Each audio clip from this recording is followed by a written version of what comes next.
My name is Tracy Clayson.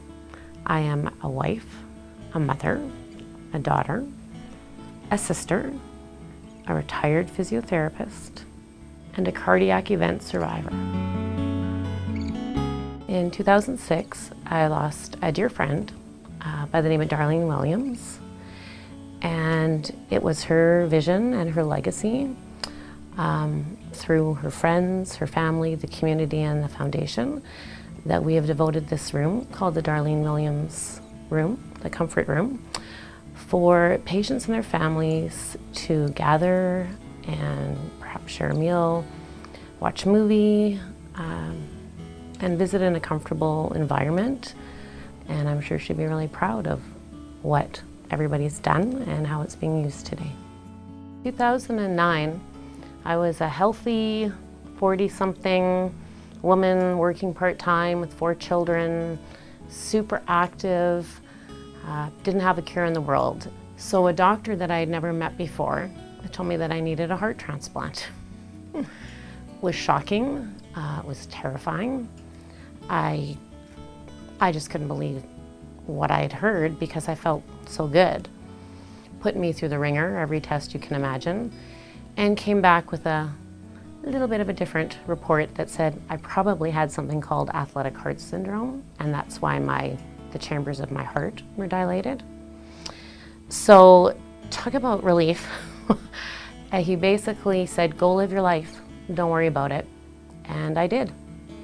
2013, I was at the gala with some friends, and they showed a video that night, and it was a young woman, and she was in the kitchen with her family preparing a meal, and they just showed her literally going through the steps of a heart attack. And I just remember thinking, watching that, thinking, who has time for that? And that is just shocking.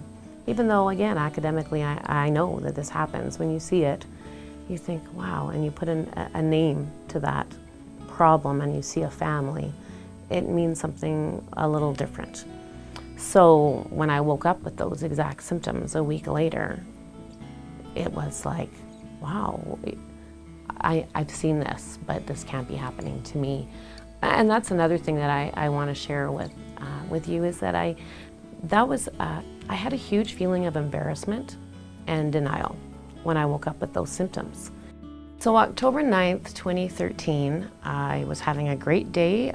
We went out with my brother and some friends, went to bed feeling fantastic, and I woke up at 3 in the morning with severe chest pain. I thought, whoa, I don't know what that is, so I kind of changed position. It didn't change, and if anything, it actually got worse. So I thought, well, I'll try getting up. So I got up and I kind of walked to the bathroom, and then my left arm went numb. And I thought, wow, I'm having classic male symptoms of a heart attack. So I thought, this is really not good. Went back to bed, woke my husband up and said, I'm having these symptoms, I think we need to go.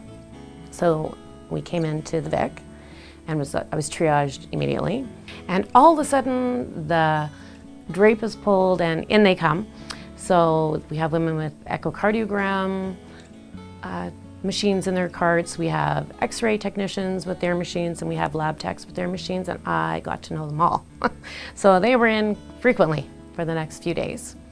From there, I had more tests, and they called all my records back from St. B, my echocardiogram, my EKG, and compared it, and it was a little bit different. The doctor came in and he said, I'll never forget it. He said, I'm really sorry to tell you that I think you've had a heart attack. And I just remember thinking, wow, like how is this happening? And over the course of the next couple days, my blood tests came back, and lo and behold, they said, hey, you didn't have a heart attack. Only kidding, no heart attack. So I went into my angio and woke up, and the doctor came to discuss it with me, and he said the best news for you is your arteries are clear. Well, first of all, I was absolutely amazed that the Vic would even take a cardiac case. I just assumed that if someone comes in and it looks like it's cardiac, off you go to St. B. I was even more amazed at the compassion, the professionalism, the attentiveness that virtually every person, from my sweet ladies with their carts, the SWAT team I called them, the housekeeping staff, the ER staff, the medical people, the nursing staff, there wasn't a person that wasn't absolutely wonderful that I came in contact with. Very, very professional.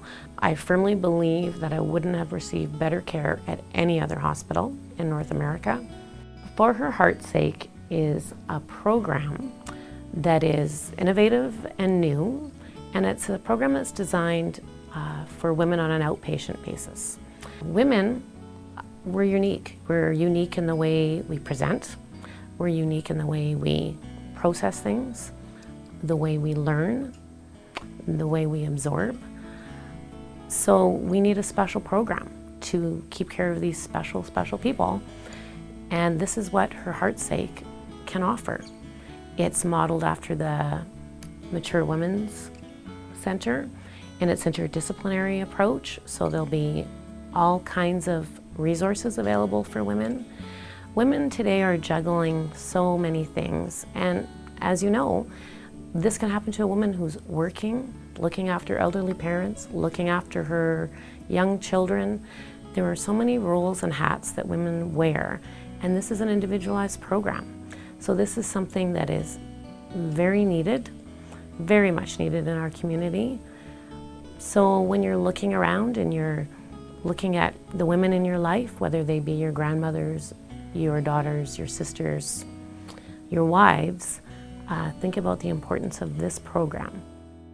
So tonight, as you enjoy your meal, your heart-healthy red wine, the company, and hopefully a dance or two, I love a great dance party. I hope you also remember to keep in mind the importance of cardiac health for the women in your life and wholeheartedly support For Her Heart's Sake.